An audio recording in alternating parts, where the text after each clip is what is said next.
Bueno, bienvenidas, bienvenidos y bienvenidas a este webinario. Es el webinario número 21 de este año de la Asociación Argentina de Salud Pública. Mi nombre es Alejandra Sánchez Cabeza, yo soy la actual presidenta de la asociación y hace ya mucho tiempo les pido por favor que silencien los micrófonos. Ahí está. Bueno, ahí silenciamos. José está silenciado, así que después de silenciate. Bueno, como les decía, este es un espacio que empezamos después de nuestro primer congreso y que lo sostenemos muy fuerte y sobre todo les hemos dado más fortaleza el último tiempo en que la salud pública está siendo tan amenazada y tan vapuleada y tan lastimada por varias razones. En primer lugar, porque parte de la misión que nos hemos propuesto como Asociación de Salud Pública es construir un espacio de pensamiento, de reflexión continua y de construcción colectiva. Y entonces, desde el inicio, ya cuando estábamos presentándonos como comisión directiva, la virtualidad ha sido un muy buen espacio para lograr esto porque nos permite además ser muy federales y estar en contacto con personas de todo el país y muchas veces de la región. Y además porque los tiempos que corren están caracterizados por un ritmo muy feroz, por una calidad de conversación muy baja, por muchas agresiones y muchas violencias, y eso no nos permite ni reflexionar, ni construir, ni criticar de una manera analítica y proactiva. Es por eso que sostenemos estos webinarios y es por eso también este es el webinario que es el final antes de nuestro próximo congreso. Nuestro próximo congreso será los días 25 y 26 de septiembre. Les invitamos especialmente 56 mesas, 31 invitados e invitadas extranjeras, tres mesas de ministros y ministras de distintas partes del país. Norte, sur, este y oeste van a estar presentadas, tres mesas con diputados y diputadas también de distintos colores y de distintas tendencias políticas, más una gran cantidad de investigadores e investigadoras, de personas que están en la gestión o que estuvieron en la gestión. Esperamos que este sea un espacio de mucha construcción, de mucha reflexión y de mucho pensamiento crítico y proactivo. Así que y les esperamos los días 25 y 26 de septiembre, porque además necesitamos dar una muestra fuerte de que la salud pública está presente y está pensando y está trabajando. Como les decía, este es un webinario que a mí me pone muy contenta. Uno de los grandes temas en Argentina es la seguridad social, con sus grandes desafíos y algunas de sus deudas pendientes y muchas de sus oportunidades. José Bustos, que nos acompaña, es un experto en esta temática, no solamente porque lo estudia, sino porque ha estado trabajando profundamente en estos temas, así que es un honor que nos acompañe. José es director regional del Cono Sur de la Organización Iberoamericana de la Seguridad Social. Va a ser un gusto escucharte, José. Gracias por aceptar nuestra invitación. No, al contrario, gracias Alejandra a vos y a todos ustedes que están presentes. El gusto es mío. El título acá del webinario era Situación de las obras sociales y desafíos. Voy a compartir pantalla para darles una charla vinculada con este tema. Si me esperan un segundito, ya lo hago. Ahora no lo puedo hacer tan fácil como recién. Un segundito nomás, ¿eh? Ahora creo que sí.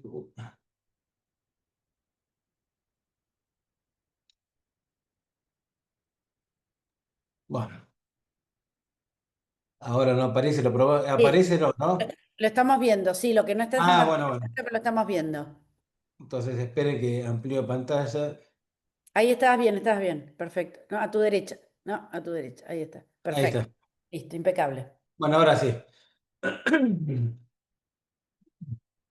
La idea es la siguiente, demostrar, o mostrarles más que demostrarles cuál fue la evolución normativa que produjo este gobierno en materia de obras sociales, de la sanción del DNU 70 del 2023, que produjo una reforma en numerosas actividades económicas, entre otras la de las obras sociales y de las empresas de medicina prepaga. ¿Qué significaron esas reformas? ¿En qué situación está hoy están hoy las obras sociales?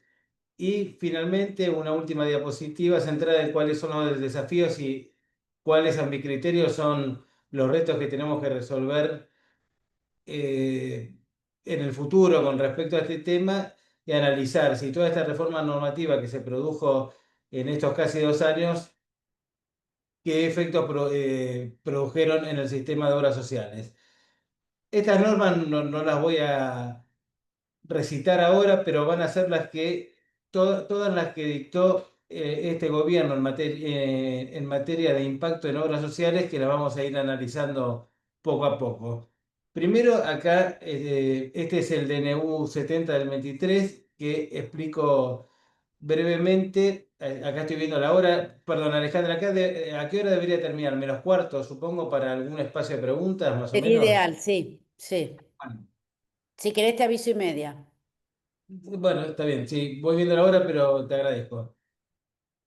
Y más allá de los artículos en particular, lo que hace con respecto a obras sociales y empresas de medicina prepaga es eliminar la obligatoriedad de autorización del Estado para el incremento de cuotas. Les recuerdo que hasta ese momento era una obligación compartida de la Secretaría de Industria y Comercio y de la Superintendencia de Servicios de Salud autorizar el aumento de cuotas de las empresas de medicina prepaga. Vamos a ir viendo también qué quiso decir esto en la práctica, ¿no? No es un análisis jurídico lo que quiero hacer en la charla de hoy. La segunda medida eliminó la obligación de la superintendencia de asignar beneficiarios frente a bajas de empresa. Esto quiere decir que ante quiebras, por ejemplo, o liquidaciones de empresas de medicina prepaga, lo que hacía la superintendencia era reasignar el padrón de beneficiarios que hubieran tenido esas empresas de medicina prepaga en otras. Se eliminó esa reasignación. Elimina la obligación del Estado de fijar aranceles mínimos para prestadores. Todo esto dentro del marco de regulación que indica el propio DNU 70 al 23. Elimina la obligación del Estado de fijar modelos de contrato entre empresas y usuarios y entre empresas y prestadores. Esta eliminación, de todos modos, es un poco abstracta porque la verdad que si bien la ley 26682 establecía esta obligatoriedad, nunca la Superintendencia de Servicios de Salud fijó un modelo contractual al cual debieran atenerse las empresas o los prestadores, básicamente porque muchos de estos contratos no son escritos. Por ejemplo, OSDE, para hablar de la obra social, una de las más grandes, la segunda más grande después de comercio. En realidad no tiene contratos de empresa de medicina prepaga escritos, sino que uno adhiere a determinado plan, 4 días, 3 días, 2 días, y ese plan significa que tiene derecho a recibir determinadas prestaciones a cambio de un costo determinado. Esto es así incluso para evitar el pago de impuestos de sellos en las provincias que lo tienen. Así que esto es lo más inocuo, digamos, que produjo este decreto. Elimina comisiones y consejos de participación estatal que nunca se habían constituido tampoco, con lo cual esto tampoco es un tema importante.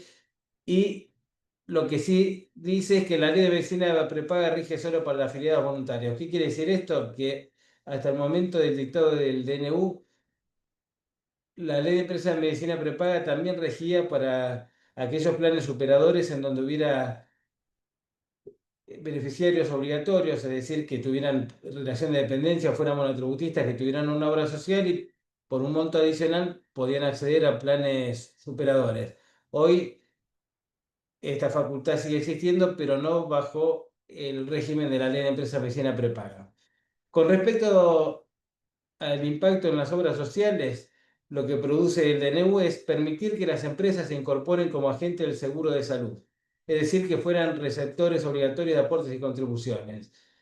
Esta es una discusión que se dio ya desde los 90, es decir, qué rol deberían cumplir las empresas de medicina en la seguridad social, si se podía autorizar o no su incorporación. Hay un tradicional desprecio respecto de las obras sociales con relación a las empresas de medicina prepaga y una oposición histórica también con respecto a su inclusión en la seguridad social.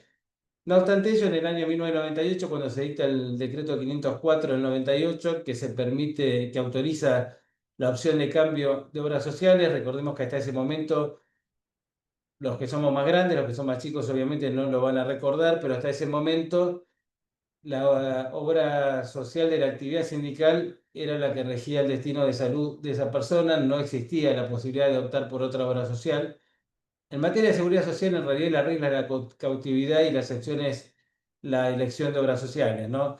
Si nosotros pensamos en las 23 obras sociales provinciales y en la obra social de la Ciudad de Buenos Aires, tampoco ahí tienen los empleados públicos de esas obras sociales posibilidades de elegir otras. Son cautivos de esa obra social. Lo mismo que la de las universidades nacionales o que la de las Fuerzas Armadas, es decir, aquellas que no están incluidas en el Sistema Nacional del Seguro de Salud. Por otro lado, elimina la obligación de destinar el 80% de la recaudación a prestaciones. ¿Qué quiere decir esto? Que la ley 23660 establecía un mínimo del 80% de los recursos deberían ser destinados a salud, a gastos prestacionales, un 8% no podía accederse el 8% de gastos administrativos y había un 12% de posibilidad de destinarlo a otras actividades sociales de las obras sociales. Hoy no hay ningún límite, estos límites que acabo de indicar no existen más. Por otro lado, elimina la obligatoriedad de ingresar el primer año entero en en la obra social de origen sindical que existía hasta ese momento. Y por otro lado, vemos que se obliga a un depósito del 20% al Fondo Solidario de Redistribución sobre los aportes de bolsillo de las empresas de medicina prepaga. En resumen, empiezan a hacer jugar a las empresas en competencia con las obras sociales, ya de modo directo, no solo indirecto.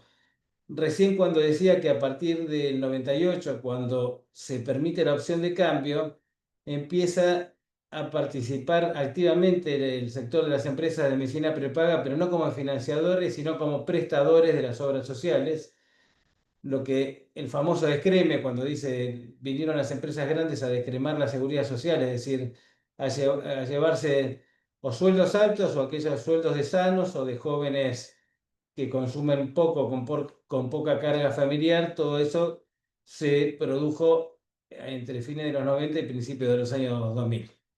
Más allá de si esto está bien o no, si uno lo puede criticar o no, es algo que ya tiene más de 25 años y creo que es muy difícil retrotraer toda esa situación a aquella época.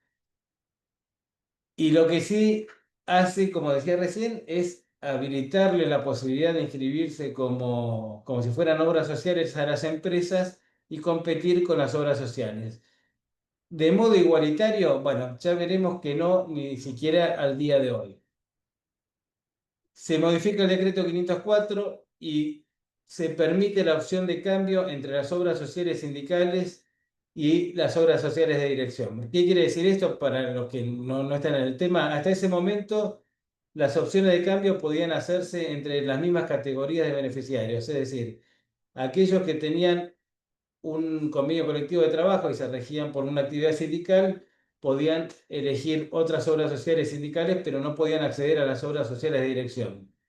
Por ejemplo, si yo estoy empleado de comercio, podía ir a camioneros, podía ir a UPCN, a la obra social del petróleo, no podía ir a OSDE, no podía ir a Luis Pasteur o ACE, que son obras sociales de dirección. Ahora hace competir a todos con todos. Pero, ¿qué pasa? En realidad, las obras sociales de dirección hasta ese momento, no ahora, pero sí en ese momento, en febrero del 2024, aportaban al Fondo Solidario de Redistribución el 20% de los aportes y contribuciones. Para el que no lo sabe, el Fondo Solidario de Redistribución, lo digo brevemente para no dispersarnos tanto en la charla, tiene tres objetos. El primero es el mantenimiento de la Superintendencia de Servicios de Salud, es decir, pagar salarios de los funcionarios y la estructura edilicia que tiene la superintendencia. Por otro lado, pagar prestaciones de alto costo que desde diciembre del año pasado a hoy, del 23, perdón, a hoy, es decir, con este nuevo gobierno prácticamente no hubo ningún pago vinculado con prestaciones de alto costo, o para ser más preciso, me parece mejor decir de alto precio, porque sobre todo en medicamentos, si el costo es alto o no, la verdad que no lo sabemos. Lo que sabemos es que el precio es alto. Así que yo modificaría la palabra costo por precio. Las prestaciones de alto precio no están siendo devueltas como deberían ser por la superintendencia.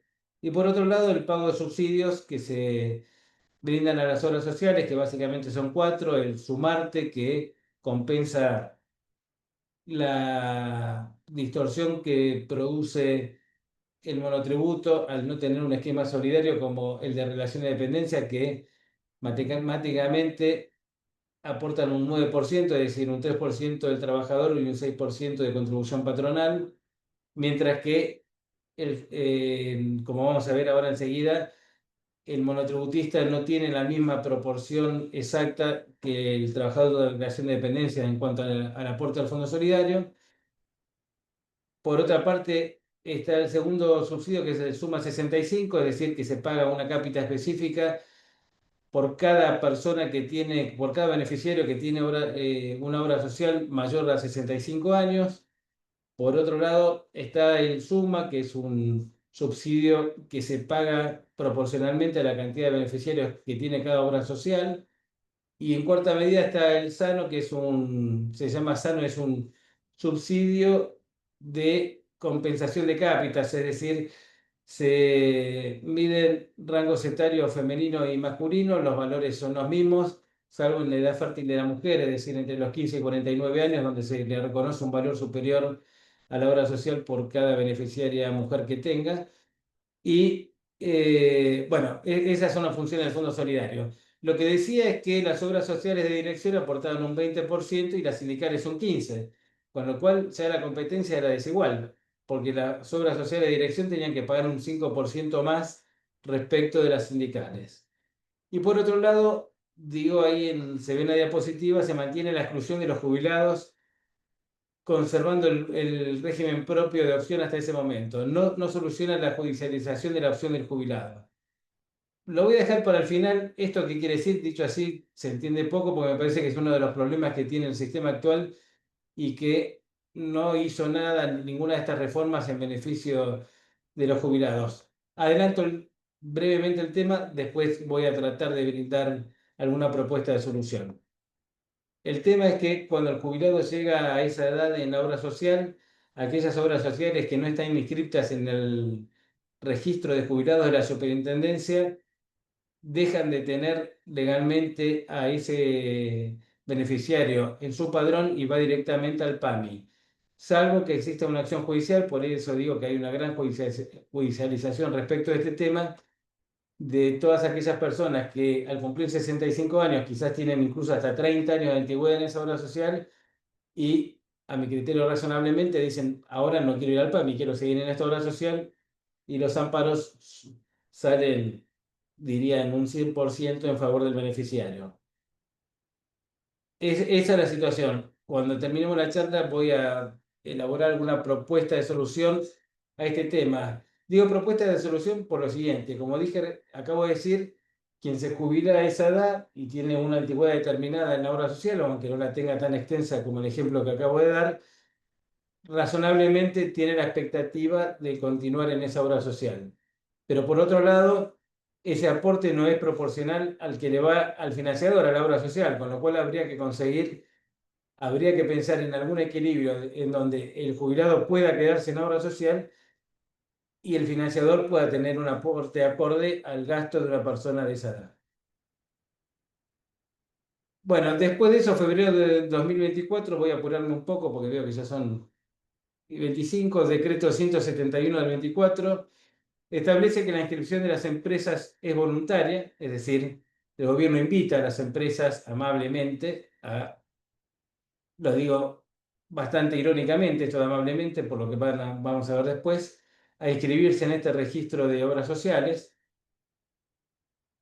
Las empresas que decidan inscribirse conservan sus inscripciones, dice, tienen que cubrir como mínimo un programa médico obligatorio y ya les impone el aporte al fondo independientemente de la decisión de inscribirse o no, con lo cual ya la voluntariedad no es tan real, porque si igual me van a sacar alguna parte del ingreso para el fondo solidario, casi ya me están empujando a ir al fondo. Y finalmente, el 20% de lo que la persona integra bueno, representa el 20% de lo que la persona integra de bolsillo este aporte al fondo solidario. Veremos cómo sigue la evolución normativa. Con respecto a lo que dijimos en la primera diapositiva, que una de las medidas que adoptó el gobierno fue eliminar la necesidad de tener autorización para aumentar cuotas. Acá vemos 8 de abril del 24 un tuit de Caputo, ministro de Economía, que dice textualmente: las prepagas le están declarando la guerra a la clase media. Nosotros del gobierno vamos a hacer todo lo que esté a nuestro alcance para defender a la clase media. Extraoficialmente se dice que la mujer de Caputo, al ver la factura que le llegó de la prepaga, lo enloqueció a Caputo con este tema, entonces Caputo sacó este tuit. Lo primero que uno le diría es, pero muchachos, ustedes fueron los que eliminaron la posibilidad de tener una autorización del Estado para aumentar la cuota. Les recuerdo que el primer trimestre del año pasado aumentó un 120% el promedio de las grandes empresas prepagas: 40, 40 y 40. 40 en enero, 40 en febrero y 40 en marzo. Que es alto, obviamente es alto, pero bueno, el propio gobierno fue quien había eliminado la posibilidad de que interviniera el Estado en la autorización de brindar aumentos. ¿Qué pasó después de ese tuit? Tres cosas distintas. Por un lado, la justicia empezó a limitar la aplicación del DNU 70 en este punto, diciendo que era inconstitucional determinados aumentos exorbitantes respecto de determinados beneficiarios, tanto activos como jubilados. Por otra parte, la Secretaría de Comercio ordenó limitar los aumentos que no podía, dijo que no podría superar el IPC, bajo el argumento de que se estaban cartelizando las prepagas. En realidad, al decir que no puede superar el IPC, lo que hizo la Secretaría de Comercio fue explícitamente cartelizar a las prepagas. Todas las prepagas van aumentando de acuerdo al IPC, en lugar de establecer aumentos determinados. Y finalmente hubo una medida cautelar promovida por la Superintendencia de Servicios de Salud, intimando a las prepagas a cesar con esta actitud cartelizada y de aumento exorbitante a los beneficiarios. Hubo una audiencia en mayo, hubo una audiencia en abril, otra en mayo, que duró de 9 de la mañana a 2 de la mañana, es decir, 17 horas la audiencia. El juez ordenó que hasta que no se llegara a un acuerdo conciliatorio no se iba nadie. Había como 50 personas en esa audiencia y se llegó a un acuerdo por el cual las empresas debían devolver en 12 cuotas con tasa pasiva del Banco de la Nación Argentina los montos cobrados en exceso del IPC entre enero y mayo del 2024. ¿Alguna pregunta? ¿Ustedes tienen prepaga? ¿Alguno le devolvió algo? No, si alguno tiene prepaga, no vi que las empresas hubieran devuelto nada de lo que habían cobrado en exceso. Es más, hay una denuncia promovida hace un mes contra funcionarios de la superintendencia por no haber ejecutado el acuerdo contra una prepaga específica. Tenían la obligación de reincorporar a quienes se hubieran dado de baja sin restricción ni penalización por no poder cumplir con el pago de estas cuotas. Y se acordó la libertad de ajuste a partir de julio del 2024. Hecho que tampoco es cierto, porque informalmente la superintendencia está ordenando a las prepagas que no excedan el índice, el IPC, en el aumento del mes a mes. Por otro lado, se declararon extinguidos todos estos procesos que acabo de relatar, tanto el de la Secretaría de Comercio como el de la Justicia, y se homologó ese acuerdo judicial. Seguimos con la evolución normativa de este gobierno. A julio de 2024 se dicta el DNU 600 del 2024.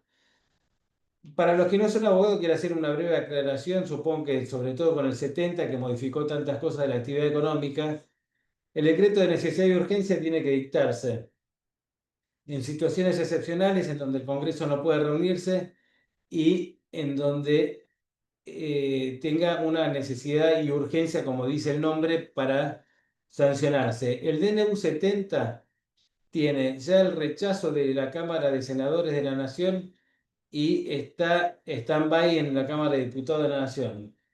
En caso de rechazarse, se caería el DNU y perdería validez porque lo que dice la Constitución es que el DNU, que en realidad es el Poder Ejecutivo en situaciones muy excepcionales, tiene la posibilidad de arrogarse facultades legislativas. Si el Congreso de la Nación, hoy con la aprobación de cada una de las dos cámaras, lo rechaza, el DNU pierde efecto. Pierde efecto a partir de la derogación, sin efectos retroactivos. Es decir, suponiendo que se reúne hoy la Cámara de Diputados, deroga el 70, todo lo que ocurrió entre diciembre del 23 y hoy sigue vigente, a partir de hoy no podría aplicarse más este DNU. Hay muchos proyectos de ley, uno que va a ser tratado el día de mañana, si las cosas salen como los diarios dicen que van a salir, en donde se pide reformar la ley que establece que el DNU queda aprobado por una sola de las cámaras, es decir, tanto podría ser diputado como senadores, que es una ley del 2005, a mi criterio, desinterpretando la Constitución Nacional, pues la Constitución Nacional cuando habla que el DNU tiene que ser aprobado por el Congreso son las dos cámaras, no es una sola.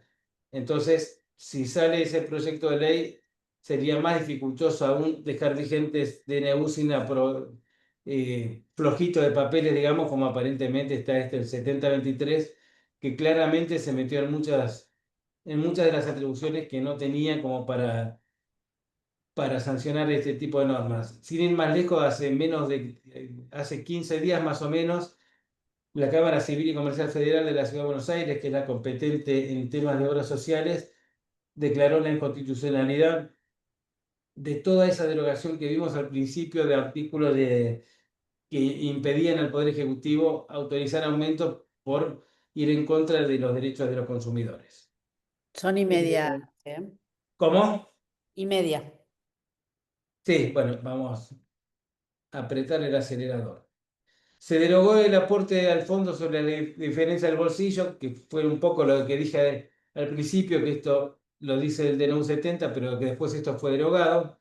Se equipara el porcentaje de aportes al Fondo Solidario de Redistribución, esta diferencia de la cual había hablado, 20 y 15%, 20 para personal de dirección y 15 para obras sociales sindicales. Y aparece insólitamente un diferente tratamiento normativo para con los usuarios si se trata de obras sociales o empresas de medicina prepaga, que lo vamos a ver en la próxima diapositiva. Y sin embargo, las empresas reciben aportes y mantienen los beneficios del Fondo Solidario. ¿Cuál es la diferencia de normativa? La siguiente. Lo diré lo más rápido posible. Se sustituye el decreto, el artículo primero del decreto 576 del 93, que es reglamentario de la 23660, es el principal decreto reglamentario. Y el artículo 1 dice, los agentes del seguro son obras sociales. No podrán, primero, supeditar afiliación al cumplimiento de ningún requisito no previsto en la ley. Segundo, efectuar discriminación para acceder a la cobertura básica obligatoria. Tercero, realizar exámenes físicos o psíquicos como requisito para la admisión de la condición de beneficiario. Cuarto, establecer periodo de carencia. Quinto, decidir sin causa la baja del afiliado. Todo esto parece bastante razonable, pero aparece este último párrafo que dice, los supuestos previstos en los incisos A, B, C y D, es decir, la supeditación de la afiliación a requisitos, poder discriminar, eh, poder exigir exámenes psicofísicos y establecer pedido de carencia, no son aplicables para los agentes del seguro de salud y comprendidos en el inciso I. ¿Cuáles son las empresas de medicina prepaga? Es decir, las empresas de medicina prepaga pueden hacer estas cuatro primeras condiciones que establece, que prohíbe para las obras sociales este artículo sin ninguna explicación razonable. Ahí me hago propaganda yo mismo, junto con otro colega, Oscar Kochler, escribimos un artículo en la revista Médico que dice no se puede jugar al fútbol con las reglas del rugby. ¿Qué quiere decir esto? Que aplican todas normas vinculadas con obras sociales que están basadas en principios de equidad, solidaridad, que no son aplicables a las empresas de medicina prepaga que tienen por fin el lucro. Entre otras cuestiones. Me apuro un poco, resolución 2155, que es de septiembre, se autoriza incluir aumentos de precio distintos de acuerdo a la jurisdicción, se extiende la posibilidad de aplicar copagos. Las demás son cuestiones técnicas que las paso porque no son tan importantes. Y acá se crea en octubre del 2024 el registro de agentes de seguros de salud para la cobertura de los pequeños contribuyentes, de los monotributistas. Es decir, quien no se inscribe en ese registro tiene la posibilidad de no recibir monotributistas.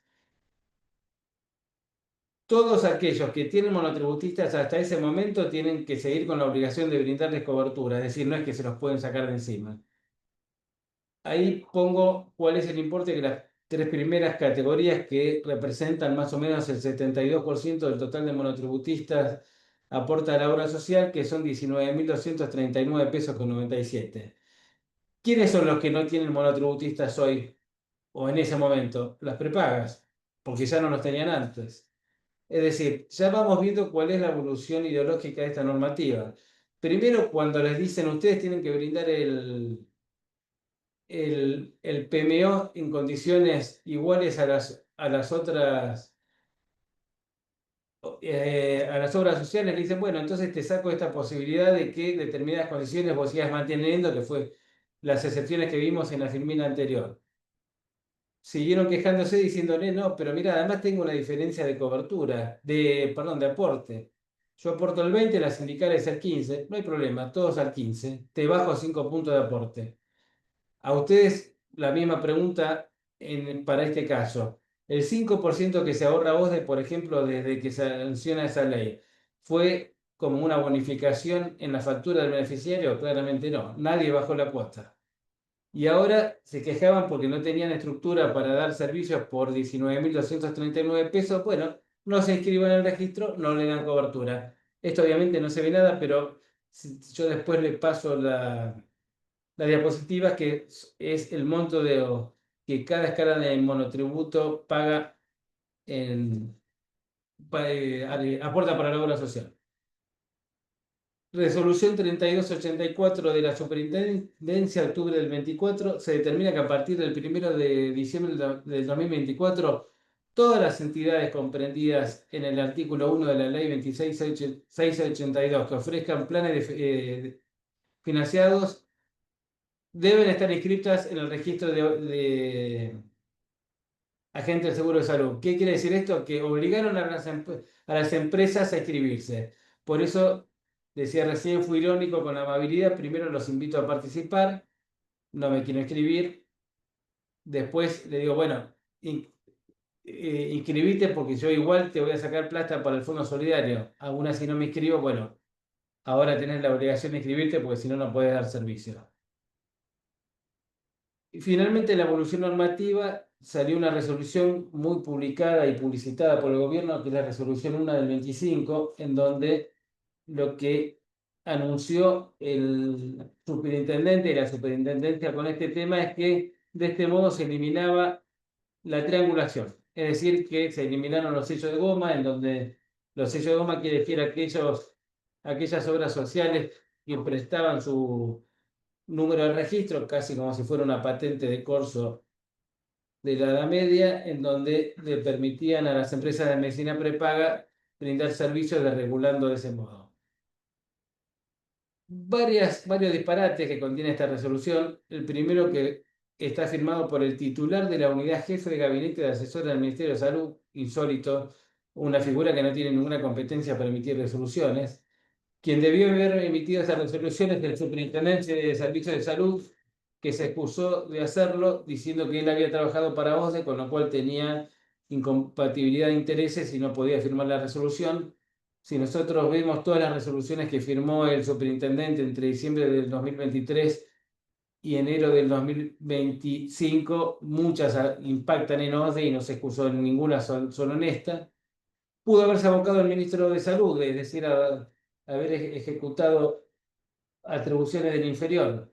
No lo hizo, supongo, porque entiende la responsabilidad del disparate que firman acá. Entonces, bueno, encontraron un buen hombre que es el jefe de gabinete de asesores que firmó esta resolución. Que además lo hacen retroactivamente, es decir, se llevaron todos los aportes de enero. Esta resolución tiene fecha 30 de enero, aún con todas las fallas constitucionales que tiene, podría pensarse que se aplicaba de acá en adelante, pero no. Le sacaron toda la recaudación de enero a las obras sociales que habían brindado servicios en enero, es decir, tuvieron que pagar prestaciones sin el dinero que debió haber venido de los aportes y contribuciones. Acá es lo que yo llamo cronología ideologizada. DNU 70, invito a las empresas a participar. Decreto 170 y 171 ya empiezo a culminarlas. Las empresas se quejan, entonces digo, bueno, igualo el porcentaje en el 15% del fondo solidario, lo que implica además es de financiar al fondo, ¿no? En un 5%.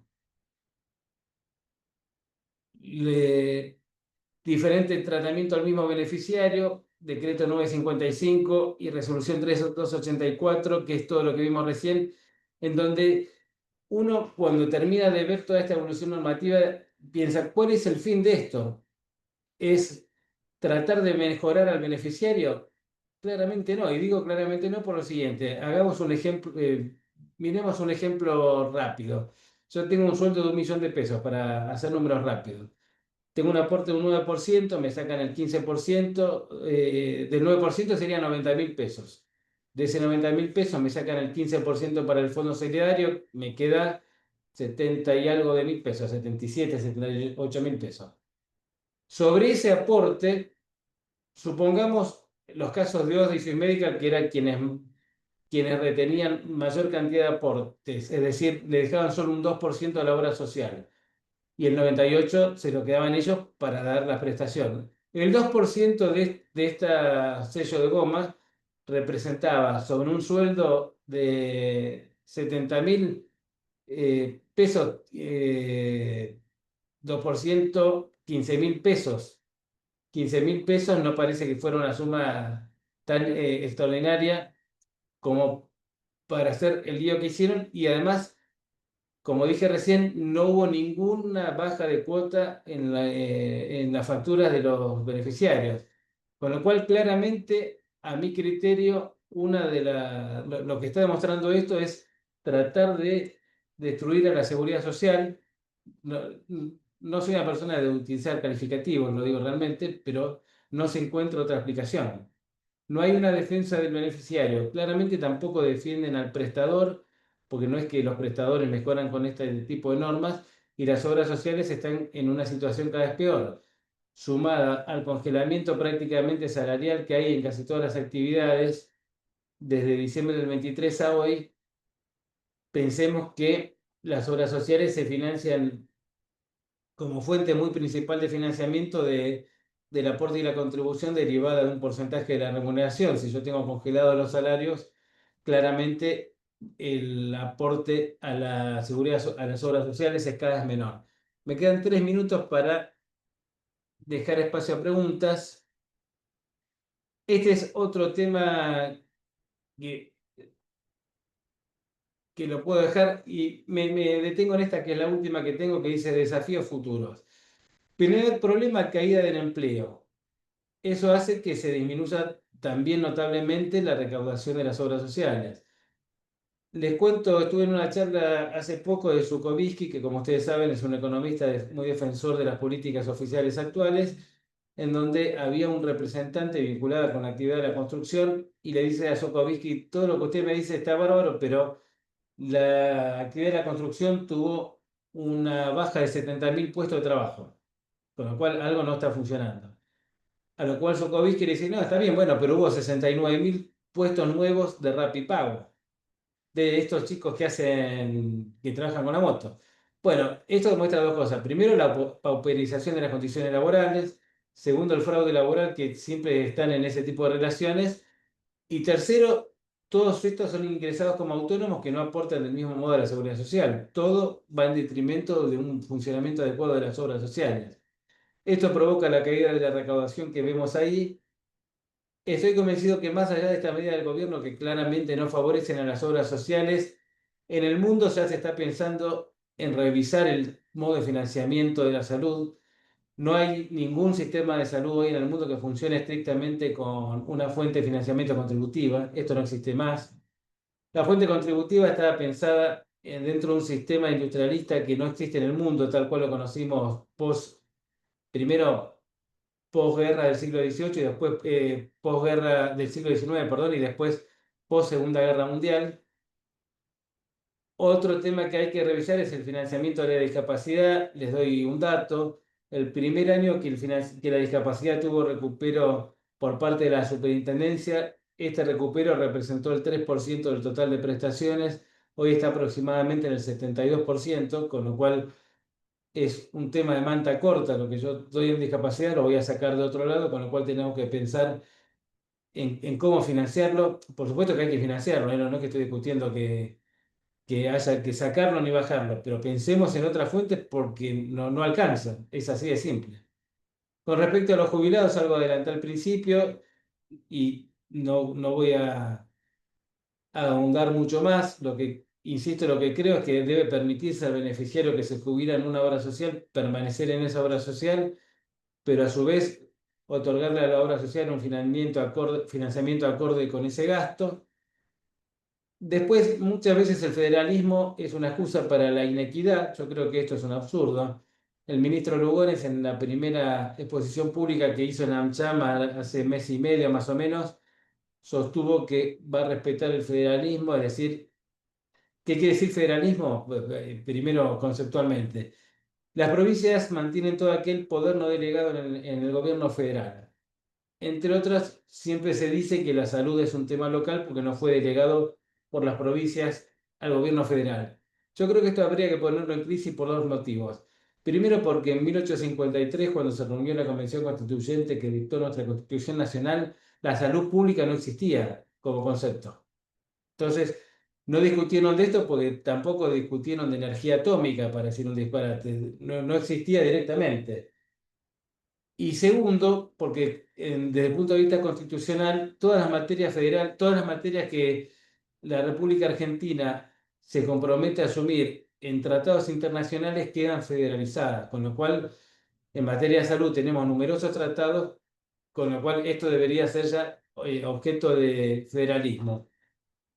Terminando brevemente con la anécdota de Lugones, Lugones lo que dijo es que pensaba delegar todas las atribuciones que tiene el Ministerio Central en las provincias, lo cual el periodista que estaba con él, o presentador, no sé si era periodista ahí en AmCham, le pregunta y le dice, bueno, pero las provincias tienen capacidad como para brindar salud a la gente si usted le tira todas las funciones que tiene el ministerio a cada una de las provincias? Y la respuesta de Lugones fue, bueno, no sé, eso es transparentar lo que debe ser. Bueno, no parece que esa fuera una respuesta adecuada con respecto a cómo se debe brindar salud. Después hay otro tema vinculado con revisión de cantidad de obras sociales. Hoy hay 292 obras sociales y se discute si es un número excesivo o no. Hoy hay más o menos 700 empresas medicina prepaga y nadie discute eso. Me parece que es un tema de la cantidad de obras sociales, pero no creo que sea un tema determinante. Después, del sector de salud, mucha gente se queja de la judicialización. Yo creo que ese es un concepto errado. La primera causa de judicialización se produce por falta de servicio, con lo cual esto es casi una realidad obvia. Después uno puede aportar ejemplos absurdos que siempre uno encuentra, pero me parece que hay un tema de gobernanza, básicamente, respecto de determinadas seguridades que se debe brindar al sistema como para que eso no ocurra, entre ellos la revisión de la canasta mínima de prestaciones. Nosotros tenemos una canasta mínima de prestaciones que fue actualizada integralmente por última vez hace 21 años. Nadie seriamente puede pensar que esa es una canasta que puede regir en un país. Entonces, si yo no tengo una previsión periódica, a mi criterio, no, no quiero extenderme demasiado, pero debería dictarse una ley en donde diga que la Argentina adopta el sistema de canasta mínima de prestaciones cuya cobertura será fijada por una autoridad reglamentaria de aplicación y bianualmente, es decir, cada 2 años, dar de baja y subir prestaciones. Esto le daría más seguridad a todo el sistema.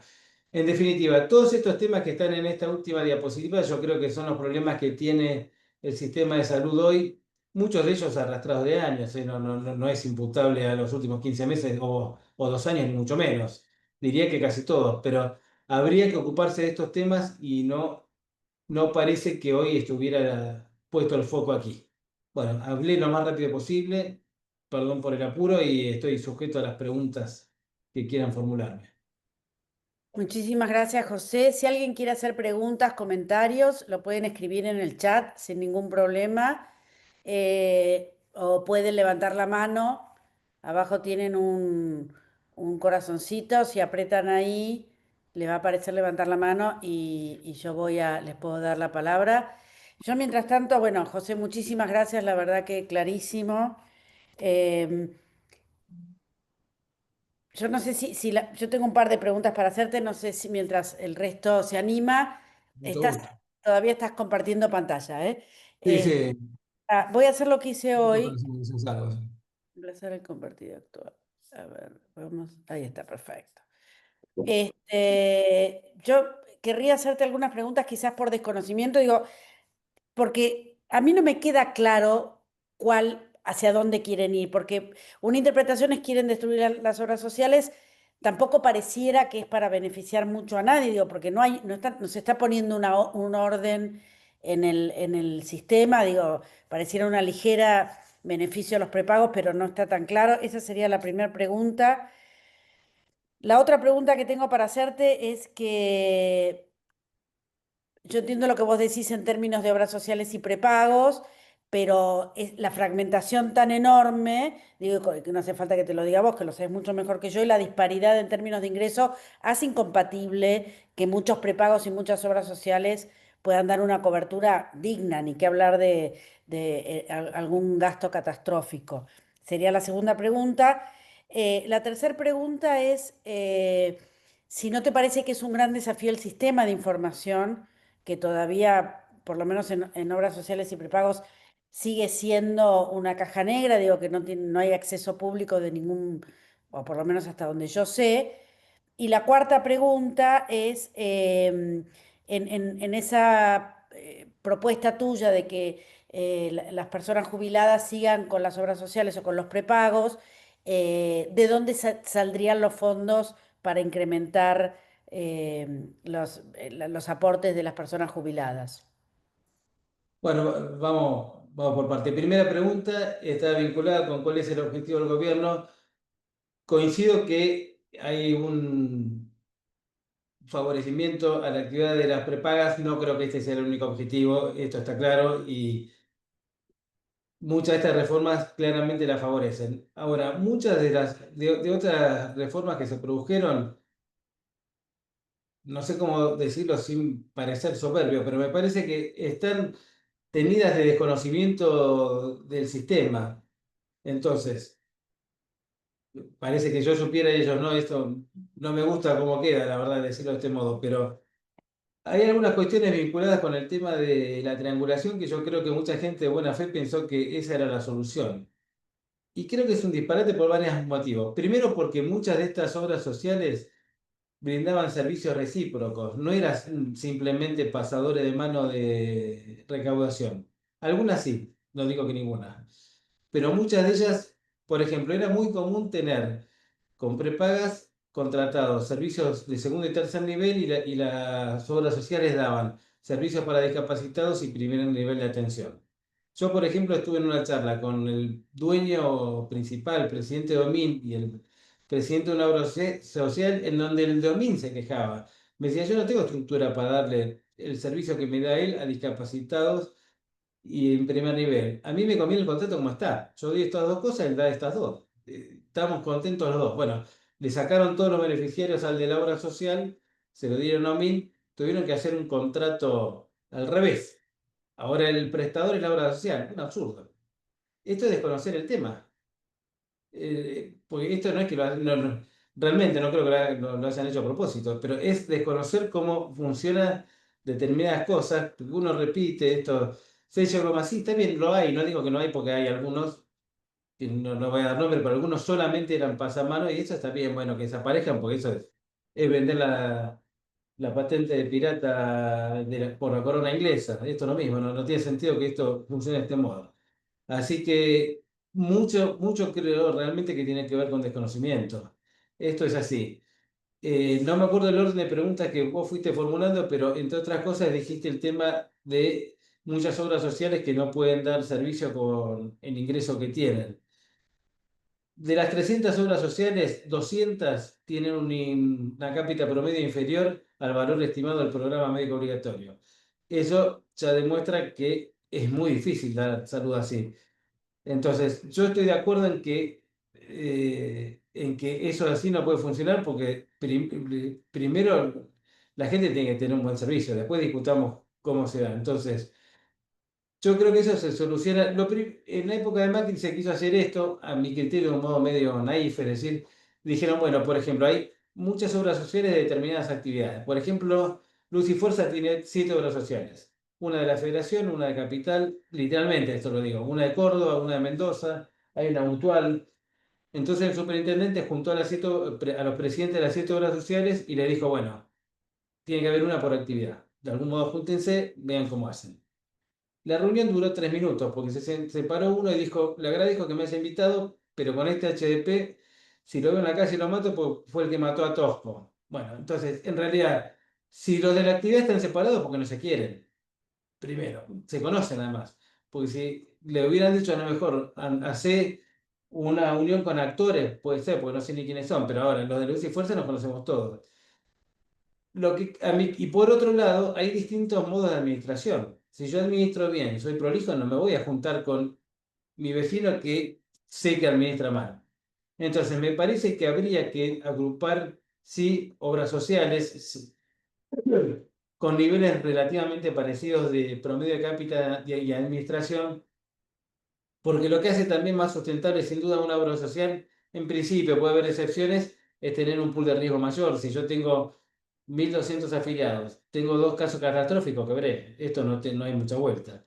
Ahora, si tengo 100.000, por más que la cápita promedio no sea tan elevada, puedo dar el servicio de otro modo. Un ejemplo es comercio, que tiene 1,5 millones de beneficiarios, más o menos, una de las cápitas más bajas de obras sociales, y el servicio que da es bastante digno para la cápita que tiene. Es una obra social muy profesionalizada, con servicios bastante dignos, tiene un sanatorio modelo acá, el Sacré-Cœur, que está en Mitra en 1600, entre otras cosas, ¿no? Pero sí creo que lo que decís es cierto, hay que revisar el tema, así como el federalismo no puede ser un argumento para la inequidad. Tampoco puede ser un argumento para la inequidad que se tenga una obra social que no alcanza para darme 2 vasapirinas por mes. Esto también es cierto. Tenías 2 preguntas más que me perdí, Tenía perdón. dos preguntas más, pero sí, pero voy a dar, porque escribieron bastante acá. María José Ralí dice cómo garantizar, te las leo todas para cómo garantizar entonces la equidad en el acceso a salud, teniendo en cuenta además el alto precio que impacta en la sostenibilidad. Bueno, algo de eso dijiste ahora. Y Pablo Luteri hizo varios comentarios. ¿Qué opina sobre el rol de la Superintendencia de Servicios desde la sanción de estas reformas? La segunda de Pablo es, estamos ante una reforma sanitaria de facto sin discusión parlamentaria ni planificación sistémica. La tercera de Pablo es, ¿qué estrategia recomendarías a él te trata de usted, pero yo te tuteo. ¿Qué estrategias recomendarías a los equipos técnicos de obras sociales y prepagas frente a este nuevo escenario regulatorio institucional? No hablo sobre esta resolución, pero ¿cuál es su opinión sobre el nuevo régimen sancionatorio? Ahí, Ah, ¿lo estás ahí leyendo? abrí el chat, lo voy leyendo. ¿Cómo Dale. garantizar entonces la equidad en el acceso a la salud teniendo en cuenta además el alto precio que impacta la sostenibilidad de la seguridad social? Hay un problema muy grave con los medicamentos de alto costo que cada vez tienen más alto costo. Voy a dar solo un ejemplo, hay muchos de estos. Hay un medicamento especial para la cura de la atrofia de médula espinal que sale 2.100.000 dólares más IVA. Es prácticamente impagable para las obras sociales y además cura, con lo cual es un medicamento realmente adecuado, con un protocolo muy específico, hay que tener una edad determinada, un grado de avance determinado de la enfermedad, pero dentro del protocolo este medicamento es una aplicación en la vida y cura esta enfermedad. Doy un ejemplo de Uruguay. Uruguay en el 2007 produjo una reforma en el sistema de salud que la sigue tuvo algunas modificaciones más en estos últimos 18 años, en donde básicamente tiene un organismo que financia determinados medicamentos de alto costo, pero tiene que ser de modo transparente, como decía Alejandra hace un rato, es decir, uno tiene que tener alguna transparencia que no suele ser lo que uno ve en la superintendencia. La superintendencia suele ser un lugar oscuro en donde la gente no sabe cómo se reparte la plata. Parecería ser que la tiraran por la cabeza a los sindicalistas para hacerse un quincho en sus quintas. Esto realmente no es así, pero lo que sí es cierto es que es oscuro. Esto claramente es así. Si uno tuviera, por ejemplo, ese presupuesto que decía recién del Fondo Solidario para financiar estrictamente determinados medicamentos y semestralmente ir modificándolos, porque el que es más caro hoy puede no serlo en 6 meses o puede aparecer otro mejorado, por lo menos se aliviaría mucho el modo de financiar este tipo de prestaciones. Después vuelvo para atrás, pero había una pregunta vinculada con esta. Bueno, se me pasé. Había una pregunta que no la encuentro, pero que decía algo así, ¿cómo hago para financiarlo? ¿No? Creo que era una pregunta parecida. A ver, ¿cómo se financiaría si no es estrictamente contributivo? Creo, bueno, sigo en orden. Segunda pregunta, ¿qué opinas sobre el rol de la superintendencia de la sanción de estas reformas? Bueno, esto, como digo siempre, es mi opinión. Yo no digo que sea una verdad revelada por Dios, pero en este tema yo creo que la superintendencia tiene que ser primero un equilibrador del sistema y por otro lado un facilitador. Yo fui funcionario más de una vez en la superintendencia y trataba de cumplir ese rol. Es decir, si uno cree que es el defensor del usuario o el defensor de las obras sociales, se cae por un lado o por el otro. Uno tiene que armonizar lógicamente el interés de todos, es decir, prestadores, financiadores y básicamente usuarios, y por otro lado tratar de que el sistema funcione y ser pedagógico, diría hasta tratar de que enseñe la superintendencia cómo funcionar. Hoy, hoy es todo mano militar, es decir, es mano de hierro, no se sabe qué opina la superintendencia, hay un pequeño desvío, hay sanción, sin tratar de mejorar el sistema. Yo creo que no es saludable el modo ese de conducir la superintendencia. Recientemente hubo un cambio de superintendente, incluso este superintendente que había trabajado en OSDE hoy no lo es más, pero creo que tiene un modo de aplicación del poder que no me parece saludable para que funcione el sistema. Estamos ante una reforma sanitaria de facto sin discusión parlamentaria ni planificación sistémica, sin ninguna duda. Sin ninguna duda y además a mi criterio innecesariamente. Yo les voy a contar una anécdota.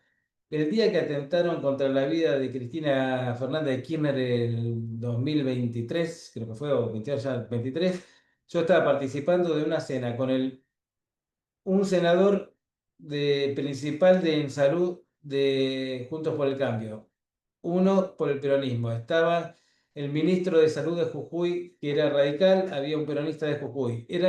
Estaba el viceministro de la Ciudad de Buenos Aires. Éramos 8 o 10 personas, prácticamente de todos los partidos que estaban en ese momento. No, la Libertad Avanza no existía como hoy y teníamos opiniones muy parecidas realmente respecto de algunas cuestiones, así como en algunas otras actividades económicas o políticas de nuestra sociedad.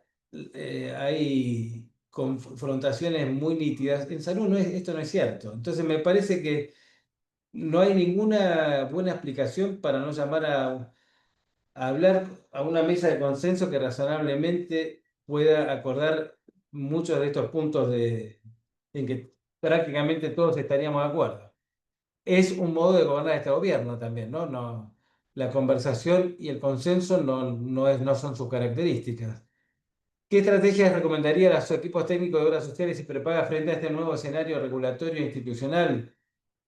Eh, Voy a decir algo poco profesional, aguantar, diría. Por ahora tratar de ver cómo pasar esta tormenta. La verdad que creo que este año algunas cosas, al haber disminuido la inflación, están un poco menos graves que el año pasado, pero hasta que no haya un cambio de política, la verdad que lo veo muy difícil.